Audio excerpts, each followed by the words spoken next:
थाना प्रभारी और गौरक्षा बजरंग दल के उपाध्यक्ष के बीच जमकर हुई नोकझोंक। काफी देर तक चला हंगामा।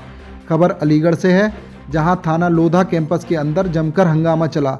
गौरक्षा बजरंग दल के उपाध्यक्ष ने आरोप लगाते हुए बताया कि दो पक्षों में मारपीट हुई, जिसमें एक महिला गंभीर रूप से घायल हो गई थी, जिसकी जानकारी करण चौधरी ने थाना प्रभारी से करनी चाहिए तो उनके अधीनस्थ हड़काने लगे, जिसके चलते बुधवार की सुबह गौरक्षा बजरंग दल के कार्यकर्ता थाने पहुंच गए।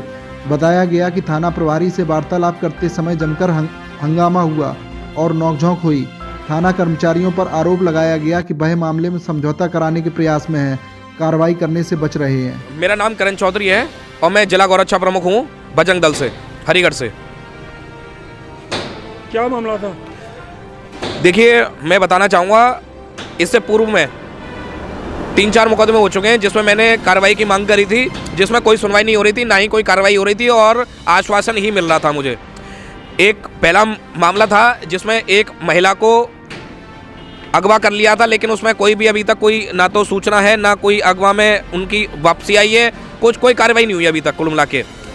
और मैंने एक मामला रात का था जिसमें महिला के साथ में मारपीट की गई थी और उनके पति और महिला दोनों रिपोर्ट कराने के लिए थाना गए थे। थाना जाने के बाद में पता चलता है कि उनके हस्बैंड को अंदर बंद कर दिया जाता है और महिला के सर में चोट लगी हुई थी, ना तो उनका मेडिकल कराया जाता है और उनको बंद कर दिया। दूसरा पक्ष भी आ जाता है तो उनको भी बंद कर दिया जाता है। तो मेरे पास सूचना आती है कि ऐसे बातें हैं और उनके साथ में मारपीट गई है, उनका मेडिकल नहीं कराया जा रहा है। तो मैंने थाना अध्यक्ष जी को फ़ोन किया कि भाई साहब उनका मेडिकल करा दीजिए और कार्रवाई कराइए। तो उन्होंने मुझसे बोला कि रात हो चुकी है 7 बजे के आसपास में और मेडिकल नहीं होगा, अब अस्पताल में कोई नहीं मिलेगा, इसलिए मैं सुबह मेडिकल करा दूंगा। तो उन्होंने आश्वासन दिया सुबह के लिए, तो मैंने कह दिया ठीक है कोई बात नहीं। उसके बाद में मामला ये आया कि मैंने फ़ोन काट दिया थोड़ी देर बाद में कि वो जिस गाड़ी से आए थे मोटरसाइकिल से, उसकी ना तो चाबी दी और ना मोबाइल दे रहे थे। जो मुंशी थे उनकी अभद्र भाषा का प्रयोग किया गया था मेरे कार्यकर्ता के साथ में। तो मैंने इसकी सूचना थाना अध्यक्ष को भी दी, तो थाना अध्यक्ष जी ने तुरंत उस पर कार्रवाई करते हुए उनकी मोटरसाइकिल की चाबी और फ़ोन दिलवा दिया। उसके बाद में मैंने फिर फ़ोन किया था तो अभद्र भाषा का प्रयोग किया गया था, इसीलिए मैं आज थाने पर आया हूँ।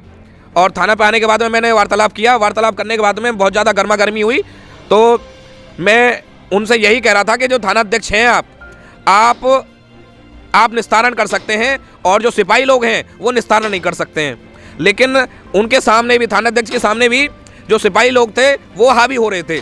मैंने उनको यही अवगत कराया कि भाई साहब आप थाना अध्यक्ष हैं, आप ही निस्तारण कर सकते हैं, इनको आगे मत कीजिए। तो उन्होंने आश्वासन दिया है कि मैं ही हूँ और आगे से ऐसी कोई घटना नहीं होगी।